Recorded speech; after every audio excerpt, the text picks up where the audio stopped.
The Gorman Massacre isn't just a footnote in Star Wars history anymore, it's a full-blown tragedy that reshapes the galaxy.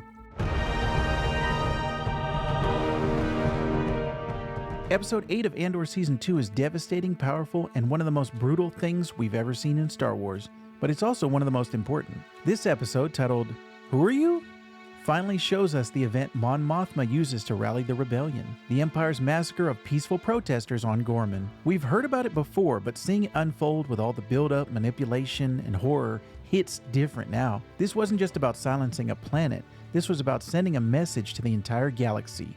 Resistance will be crushed. From the opening frame, the vibe is different. Gorman feels quiet, a little too quiet. Imperial forces remove barricades and let the people flow into the plaza. Not because they back down, but because they're baiting a trap. The square becomes a kill box. The exits are sealed, and the Empire unleashes a level of cruelty that feels chillingly real. And the worst part, it works.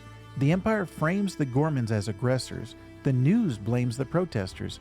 The spin begins immediately. Cassian Andor and Syril Karn mirror each other again, two men radicalized in opposite directions.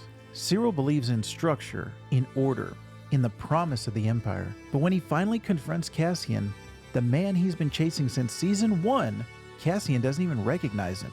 The question, "Who are you?" isn't just a jab, it's an existential blow.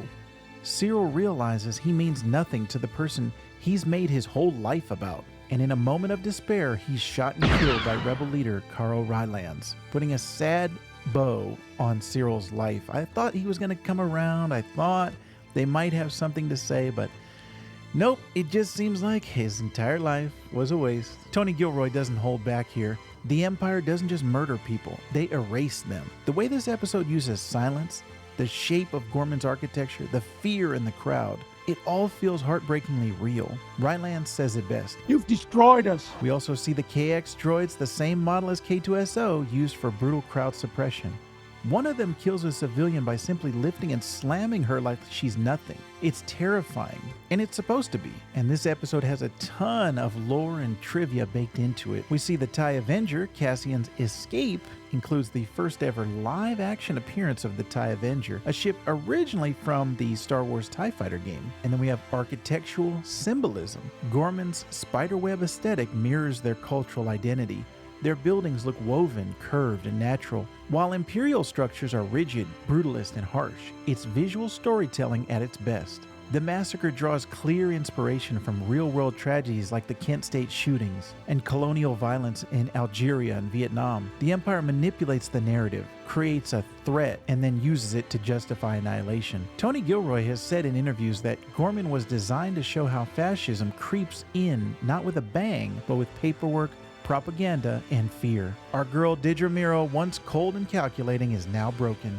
After being choked by Syril during the chaos, her trauma resurfaces, and she's left gasping for air both literally and metaphorically. Cassian, meanwhile, escapes, but the loss is huge, and even the rebels are shaken. "Storm the sky," they chant, a callback to the funeral scene from Season 1. But now, it's not defiance, it's mourning. This is the massacre Mon Mothma references in Star Wars Rebels. It's the moment that pushes her to speak out in the Senate and fully commit to the Rebel Alliance. And now, thanks to Andor, we understand the cost, not just in lives, but in hope.